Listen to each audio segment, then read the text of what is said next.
Good morning dear students. आज आपल्याला colour blindness बघायचं आहे. ह्याच्यामध्ये कलर ब्लाइंडनेस म्हणजे काय किंवा कोणत्या जीन्समुळे कलर ब्लाइंडनेस होते आणि त्याच्यामध्ये एक्झाम्पल सांगितले दोन. तर आज आपल्याला कलर ब्लाइंडनेस बघायचं आहे. उद्या पण असंच दुसरा हे बघणार आहोत, दॅट इज हिमोफिलिया त्याला म्हटलं जातं. आणि हिमोफिलिया झालं की मग नंतर आपल्याला डिसीजेस बघायचे आहेत, ठीक आहे. आणि तुमचा चॅप्टर ॲटलिस्ट हार्डली तुमचे काहीतरी 2-3 पॉईंट्स राहिले, ते पॉईंट संपले की तुमचा चॅप्टर संपेल. तर turn to this point, that is colour blindness म्हणजे काय ते बघायचं आपल्याला. कलर ब्लाइंडनेस मध्ये काय सांगितलंय तर एक्स-लिंक्ड रेसेसिव्ह डिसऑर्डर ही काय आहे, एक्स-लिंक्ड रेसेसिव्ह डिसऑर्डर आहे. म्हणजे एक्स-लिंक्ड रेसेसिव्ह जीन्स जर इनहेरिट झाले पॅरेंट्स मधून ऑफस्प्रिंग मध्ये, तर ते ऑफस्प्रिंग या कलर ब्लाइंडनेस पासून सफर होणार. ते कसे, तर या एक्झाम्पल्सच्या पॅटर्न मध्ये आपल्याला ते बघायचंय की नेमकं कसं ते इनहेरिट होत असतात किंवा कुठले जीन्स इनहेरिट होत असतात. कलर ब्लाइंडनेस म्हणजे कलर्स मध्ये ते डिस्टिंग्विश नाही करू शकत. त्यांना ते रेड आणि ग्रीन कलर जो असतो तो दोन्हीही कलर त्यांना ग्रेस दिसतो. त्या कलर मध्ये ते डिस्टिंग्विश किंवा त्याच्यामध्ये ते सांगू शकत नाही की कुठला रेड आहे किंवा कुठला ग्रीन आहे, कारण ते दोन्हीही कलर त्यांना ग्रे कलरचे दिसतात, ठीक आहे. म्हणून काय म्हटलं जातं की कलर ब्लाइंडनेस किंवा कलर ब्लाइंडनेस पासून तो व्यक्ती सफर झालाय असं आपण म्हणतो, ठीक आहे. तर हा कोणती डिसऑर्डर आहे, एक्स-लिंक्ड जीन डिसऑर्डर आहे, रेसेसिव्ह जीन डिसऑर्डर आहे. Here person is unable to distinguish between red and green colour. या कलर ब्लाइंडनेस मध्ये जो पर्सन त्या कलर ब्लाइंडनेस पासून सफर झालेला असतो तो रेड आणि ग्रीन कलर मध्ये डिस्टिंग्विश किंवा त्याच्यामधला फरक ओळखू शकत नाही, ठीक आहे. As both colours appear grey. का, कारण ते दोन्हीही कलर्स त्यांना ग्रे कलरचे दिसतात, ठीक आहे. म्हणून त्या दोघांमध्ये ते डिस्टिंग्विश किंवा फरक त्याच्यामधला ते ओळखू शकत नाही. It is cause due to X linked recessive gene. हे ऑलरेडी मी तुम्हाला सांगितलं की कोणत्या जीन्समुळे हे होत असतं, एक्स-लिंक्ड रेसेसिव्ह जीन्समुळे हे होत असतं. तर इकडे दाखवलंय की x⁻⁶. It prevents formation of colour sensitive cells, the cones in retina of eye. मग या जीन्सचं काम काय असतं, हे जीन्स नेमके काय करतात, तर आपले ज्या रेटिनामध्ये कलर सेन्सिटिव्ह सेल्स तयार होत असतात, तर ते कलर सेन्सिटिव्ह सेल्स रिस्पॉन्सिबल असतात कलर डिस्टिंग्विश किंवा आपल्याला कलर ओळखायला येतो with the help of that colour sensitive cells. पण हे जे कलर ब्लाइंड पर्सन असतात त्यांच्यामध्ये हे कलर सेन्सिटिव्ह सेल त्यांच्या रेटिनामध्ये तयार होत नाही आणि म्हणून ते कलर मधलं डिस्टिंग्विश किंवा त्या दोन कलर्स मधला ते फरक सांगू शकत नाही, ठीक आहे. का, कारण की ते कलर सेन्सिटिव्ह सेल्स त्यांच्या रेटिनामध्ये तयार होत नाही, ठीक आहे. Homozygous recessive female, that is x⁻⁶ and x⁻⁶ is and hemizygous recessive male. Homozygous recessive female म्हणजे होमोझायगस म्हणजे काय, ऑब्वियस गोष्ट आहे.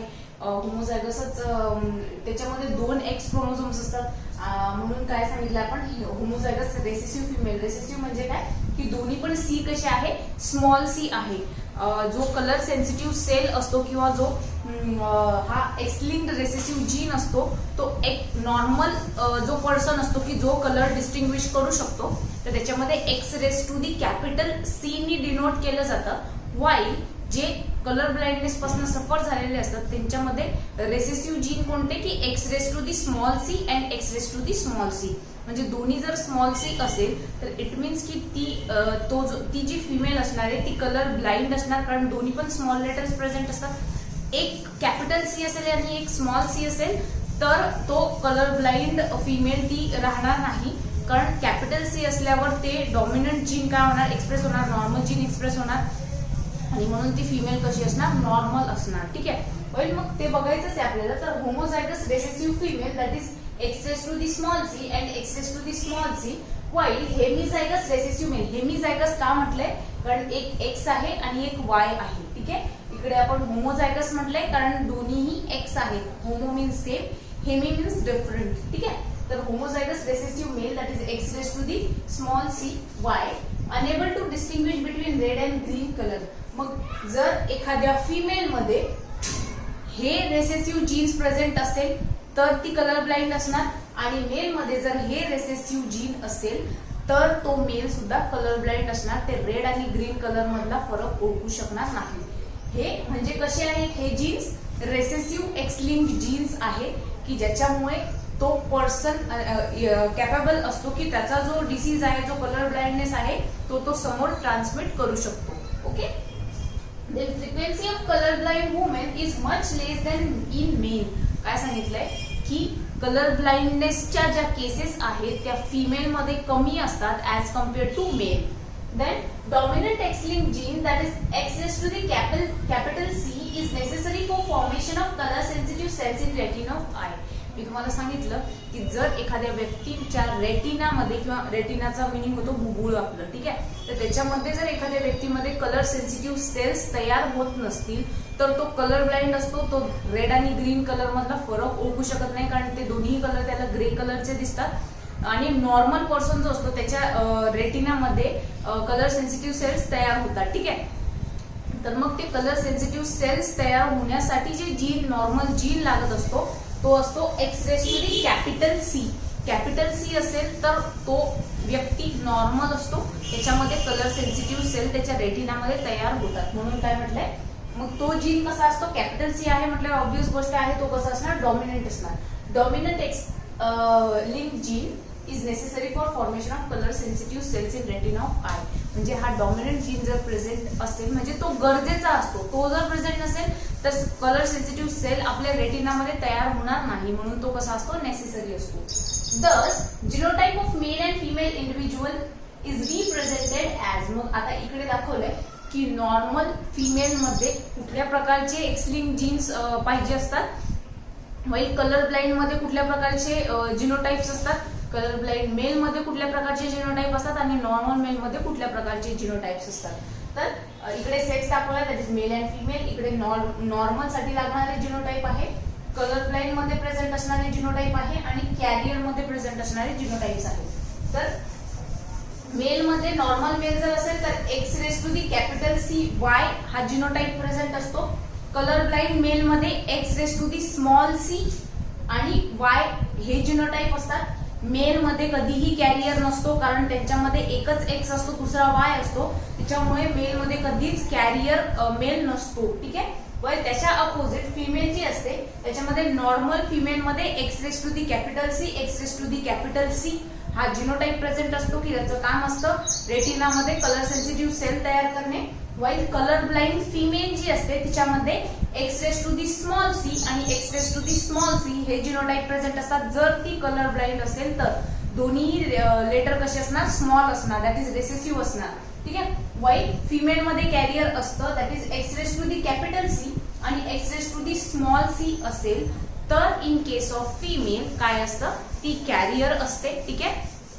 कारण तिच्यामध्ये एक नॉर्मल जीन प्रेझेंट असतो आणि एक जो असतो तो डिफेक्टेड असतो. म्हणून फिमेल मध्ये कॅरियर्स प्रेझेंट असतात की ज्यांची बॉडी कलर ब्लाइंडनेस पासून सफर होणार नाही, पण ते रिस्पॉन्सिबल असतात तो कलर ब्लाइंडनेस त्यांच्या समोरच्या पिढीमध्ये ट्रान्समिट करण्यासाठी, ठीक आहे. तर असो ते काय सांगितलं होतं त्यांनी, जिनोटाइप सांगितले मेल आणि फिमेल मधले कुठले नॉर्मल असतात आणि कुठले कलर ब्लाइंड असतात. Next point is inheritance of colour blindness can be studied in following table, ठीक आहे, किंवा फॉलोइंग एक्झाम्पल. काय सांगितलंय की कलर ब्लाइंडनेसचा जो कॉन्सेप्ट आहे तो या दोन एक्झाम्पल्सच्या मदतीने त्यांनी समजावून सांगितलाय. पहिला एक्झाम्पल आहे, पॅरेंट्स घेतले त्यांनी कलर ब्लाइंड मेल घेतला आणि नॉर्मल फिमेल घेतली. एक कलर ब्लाइंड मेल की जो कलर मधला डिफरन्स सांगू शकत नाही, म्हणजे तो कलर ब्लाइंड आहे, सफर झालेला आहे कलर ब्लाइंडनेस पासून, असा मेल. आणि फिमेल कोणती घेतली, नॉर्मल फिमेल, ठीक आहे, की जी दोन कलर मधला डिफरन्स ओळखू शकते, ठीक आहे. तर मग कलर ब्लाइंड मेल आणि नॉर्मल फिमेल मध्ये जर मॅरेज झालं तर जिनोटाइप कोणते असणार, कलर ब्लाइंड मेल, म्हणजे ऑब्वियस गोष्ट आहे. इथे पाहिलं आपण कलर ब्लाइंड मेल मध्ये कोणता जिनोटाइप असतो, X raise to the small C Y, ठीक आहे. वाईल नॉर्मल फिमेल असेल तर आपण पाहिलं नॉर्मल फिमेल मध्ये X raise to the capital C, X raise to the capital C हा जिनोटाइप असतो. तर मग हे झाले जिनोटाइप्स. मग आता त्याच्यापासून तयार होणारे गॅमेट्स, गॅमेट्स कोणते, X raise to the small C आणि हा वाय, वाईल इकडे X raise to the capital C आणि X raise to the capital C. मग आता यांचं होणार फ्युजन, ठीक आहे, यांच्यामध्ये काय होणार, फ्युजन. मग F1 जनरेशन जी मिळते ती कशी मिळणार, इकडे लक्ष द्यायचंय सगळ्यांनी. सगळ्यात पहिले या एक्सचं या दोघांबरोबरचं कॉम्बिनेशन येणार, नंतर या वायचं या दोघांबरोबरचं कॉम्बिनेशन होणार. ठीक आहे, तर असो सगळ्यात पहिले आपल्याला बघायचंय हा आणि हा. ठीक आहे, तर X raise to the capital C and x raise to the small C, म्हणजे हा झाला first offspring. Then X raise to the capital C and x raise to the small C, म्हणजे या एक्सचं या दोघांबरोबरचं कॉम्बिनेशन झालं. ठीक आहे, तयार काय झालं, x raise to the capital C, x raise to the small c, परत x raise to the capital C and x raise to the small C.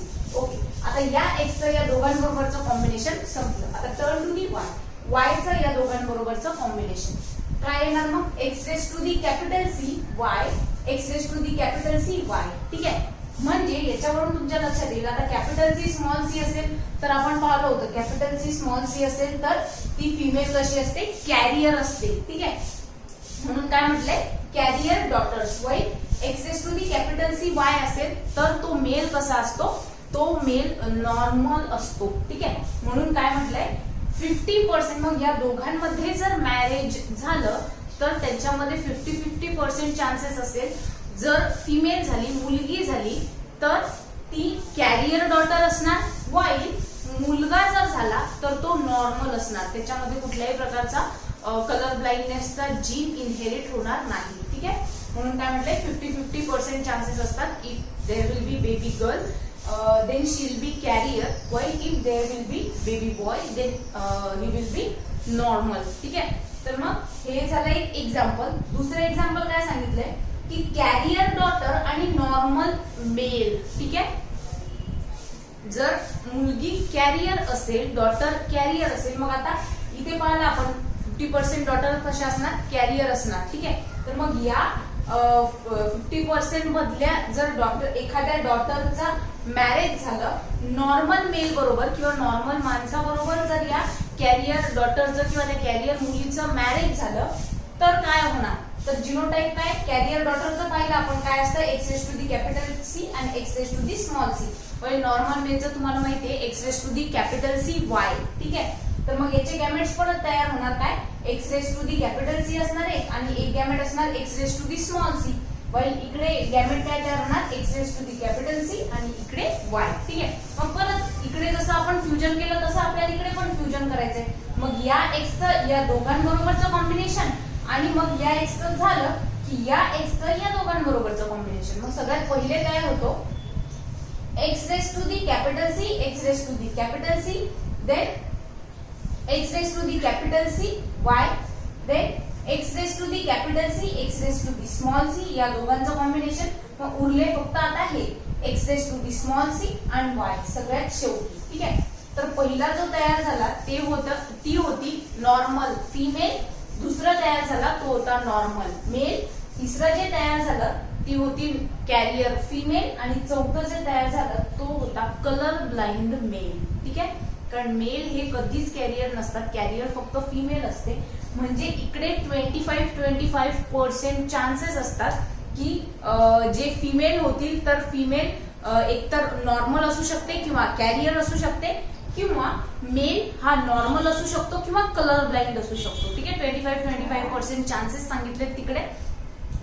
तर याच्यावर एक कन्क्लुजन निघतं की जर कॅरियर डॉटर असेल किंवा फादर जर कॅरियर असेल तर तो त्याच्या ग्रँडसन मध्ये कलर ब्लाइंडनेस इनहेरिट करू शकतो थ्रू हिज डॉटर. ठीक आहे, म्हणजे वडील जर कलर ब्लाइंड असेल तर त्याची जी मुलगी असणार ती मुलगी कॅरियर असणार आणि त्या मुलीला नंतर जो मुलगा होणार किंवा जो ग्रँडसन होणार, ठीक आहे, तो कलर ब्लाइंड असू शकतो. कारण इकडे तुम्ही पाहिलं असेल तर सगळ्यात शेवटी मी कलर ब्लाइंड मेल दाखवला आहे. ठीक आहे, तर याच्यावरून असं कन्क्लुजन निघतं की जर फादर कलर ब्लाइंड असेल तर तो कॅपेबल असतो की त्याचा जो ग्रँडसन किंवा त्याचा जो नातू असणार तो कलर ब्लाइंड असू शकतो. कारण हे जीन्स त्याच्यामधून त्याच्या मुलीमध्ये येणार. त्याची मुलगी नॉर्मल असणार कारण ती कॅरियर आहे, ती कुठल्याही प्रकारचा सिम्पटम शो करणार नाही, पण तिच्यानंतर जो तिला मुलगा होईल तो कलर ब्लाइंड असू शकतो. ठीक आहे, there will be chance of colour blind male. ठीक आहे, किंवा नॉर्मल सुद्धा असू शकतो. 25-25% चान्सेस तिथे त्यांनी सांगितले. तर असो हे होते एक्झाम्पल. जर कलर ब्लाइंड माणसाचं एका नॉर्मल फिमेल बरोबर लग्न झालं तर तिकडे 50-50% चान्सेस असतात की मुलगी कॅरियर असणार, ठीक आहे, व मुलं नॉर्मल असणार, ठीक आहे. मुलगी तर 100% ती कॅरियरच असणार, मुलगी झाली तर ती कॅरियर असणार, पण मुलगा झाला तर तो नॉर्मल असणार, ठीक आहे. कोणत्या केसमध्ये? कलर ब्लाइंड मेल आणि नॉर्मल फिमेल. पण त्याच व्यक्तीची मुलगी कॅरियर डॉटर, तिचं जर एखाद्या नॉर्मल मेल बरोबर लग्न झालं तर तिकडे 25% चान्सेस असणार की तिला जर मुलगी झाली तर एकतर ती नॉर्मल असू शकते किंवा कॅरियर असू शकते, किंवा तिला जर मुलगा झाला तर तो एकतर नॉर्मल असेल किंवा तो कलर ब्लाइंड असेल. 25% त्याच्यामध्ये चान्सेस असतात. तर ओके, दॅट्स इट. हे होतं कलर ब्लाइंडनेस. उद्या आपल्याला हिमोफिलिया बघायचं आहे. याचे फोटोज मी तुम्हाला ग्रुपवर शेअर करते. If in case of any query can ask me on group. Okay, आजसाठी एवढंच. Bye bye, have a good day.